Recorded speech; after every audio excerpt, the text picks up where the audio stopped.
TDP MLC Rajendra Prasad కూడా ఈ విషయంపై స్పందించారు. ఆయన ఏమన్నారు ఒకసారి చూద్దాం. దక్షిణాదిలో గుడికి తిరుమల తిరుపతి దేవస్థానంకి ఈవోగా ఎలాగా పెడతారు అని మరి పవన్ కళ్యాణ్ గారు మరి గమనించలేదో, స్టడీ చేయలేదో, లేకపోతే ఆవేశంలో అది పెట్టారో కానీ ఐఏఎస్లకి ఇండియన్ అడ్మినిస్ట్రేటివ్ సర్వీస్లో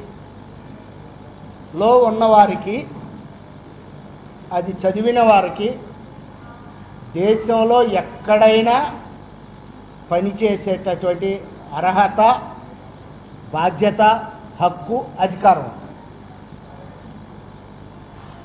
అది వాళ్ళ యొక్క బాధ్యత.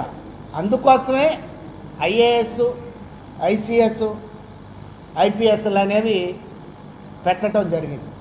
మరి ఎందుకు పవన్ కళ్యాణ్ గారు ఎవరు ఆయనకి తప్పుడు సలహాలు ఇస్తున్నారో కానీ అది చాలా విచారకరం. సింఘాల్ గారు ఓ మంచి భక్తుడు. మీరు అబ్జర్వ్ చేశారో లేదో, నిన్న ఆయన పదవీ బాధ్యతలు స్వీకరించడానికి తిరుమల కొండ ఎక్కుతూ వెళ్ళాడు ఆయన. అలాగే క్యూలో సామాన్యుల మాదిరిగానే కొండ ఎక్కుతూ వెళ్ళిన వాళ్ళకి కంకణాలు వేస్తారు అక్కడ, ఓ ప్రత్యేక దర్శనం. ఆ కంకణం వేయించుకుని ఆయన ఆ భక్తులతో పాటు క్యూలో వెళ్ళి దర్శనం చేసుకుని మళ్ళీ వచ్చాడు ఆయన.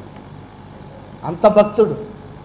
టీటీడీకి ఈవోగా నియమించాలంటే తిరుమల శ్రీవారిని నమ్ముతున్నారా లేదా, ఆయన భక్తులా కాదా, వచ్చినటువంటి భక్తులకి సరైనటువంటి సౌకర్యాలు కల్పించి న్యాయం చేయగలుగుతాడా లేదా అనేదే గీటురాయి తప్పితే ఏ ప్రాంతం వాడు అనేది ఉండదు. అసలు ఐఏఎస్లకి కులం, మతం, ప్రాంతం, south India, north India, east India ఇవి ఉండవు. అవి ఉండకూడదనే ఐఏఎస్లను పెట్టింది. అట్లా అనుకుంటే తమిళనాడు చీఫ్ సెక్రటరీగా నిన్నటి వరకు చక్రం తిప్పాడు మన రామ్మోహన్ రావు. అలాగే వివిధ రాష్ట్రాల్లో చీఫ్ సెక్రటరీలుగా చక్రం తిప్పిన వాళ్ళు ఉన్నారు. కనుక ఆ రకమైనటువంటి మరి అఫ్కోర్స్ దేశాన్ని చీల్చి, దేశాన్ని విడగొట్టి మాట్లాడటం సమంజసంగా అనిపించడం. ఇప్పటికే ఈ తెలుగు జాతిని, ఈ రాష్ట్రాన్ని, ఆంధ్రప్రదేశ్ని ఆంధ్ర తెలంగాణలుగా మనం విడగొట్టుకున్నాం. దురదృష్టం. ఇప్పటికీ బాధపడుతున్నాం.